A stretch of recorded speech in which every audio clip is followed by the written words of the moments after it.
Good morning, everybody.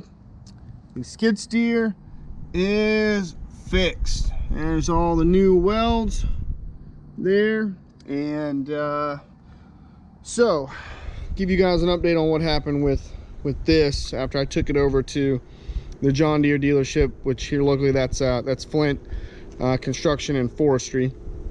So I took it over there to him.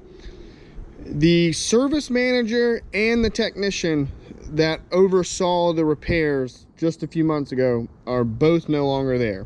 So I go in there, I'm talking to a new service manager, and the technician who actually did the work was not there. So they pulled the ticket, and it didn't say anything about torching or welding. So he's like, I gotta check, you know, the service manager's like, I gotta check into this. And I was like, all right, man.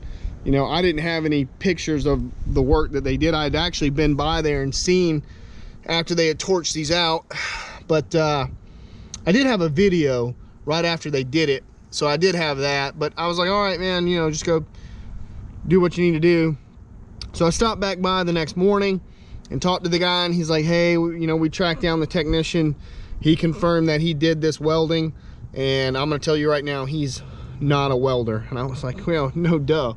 So he brought out an actual professional welder, and he said that was the guy that was actually supposed to do the work, but somehow this other technician ended up doing the work. And the guy looked at it, and he said, the service manager asked me, so what do you think? And the guy just started laughing. So that should tell you all you need to know about the weld job that was done on my machine. So they did both sides. This was the side that originally broke. And let me walk over here. This is the other side. So they actually replaced both sides. They replaced these cylinders too. These are all new parts. They didn't use the old ones, so they put new ones in. The pins and bushings in there are practically brand new. They were just done. That's why these were cut out in the first place. So so all that's good to go. And it took them about a week to do it. They had to order these parts here, and then fit me into the welder schedule. So it was actually done yesterday, but I went and picked it up. No, it was done late Monday afternoon or Tuesday. And no, it was done Tuesday. And I went and picked it up yesterday morning, and then brought it over here back to the shop. So took them right out a little over a week to get it done.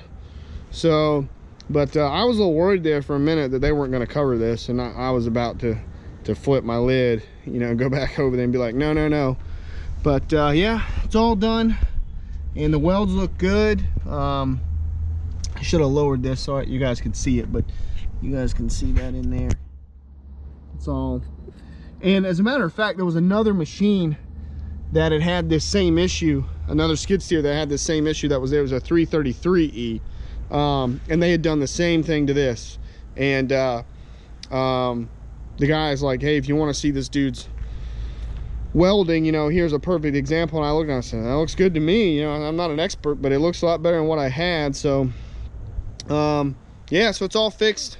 They covered it, didn't cost me anything, which was great. And so I'm gonna probably brush this steel off, clean up this little bit of surface rust, and I got a can of the this charcoal paint at the house. And I'm probably gonna load up the bucket and the grapple and take this back to the farm for the weekend. Both of my brothers are coming in this weekend, and we've got some tree work to do for some trees that fell during the last couple hurricanes. So and then we've also got a new driveway project that we're going to be starting on here pretty soon at the farm as well. So I may need this thing, so I'm going to take the bucket and the grapple back with me this afternoon on my way back to the farm. So, and I'll get this cleaned up and get it painted. I wish they would have done that for me, but no big deal. I didn't care. I'll do it myself. So I'll get this cleaned up, brushed off, and get it repainted, and it looks good. So like I said, I got a big weekend planned this weekend. Should be some shooting and some tree work and all kinds of stuff going on. So I'm going to try to get a bunch of footage this weekend and have some new videos uploaded next week. The other thing is the subscribers have blown up in the last like 2-ish weeks or so, 2-3 weeks. and the views have too. I really appreciate everybody's support, everybody that's subscribed. Thank you. You know, appreciate all the likes on the videos and the comments. Thank you guys so much for all that. And you know, if you know anybody else out there who would like, you know, my videos or like the channel, you know, shout me out, and let's keep it going. So I appreciate it, and I'll have some more videos for you guys soon, and I'll catch you later.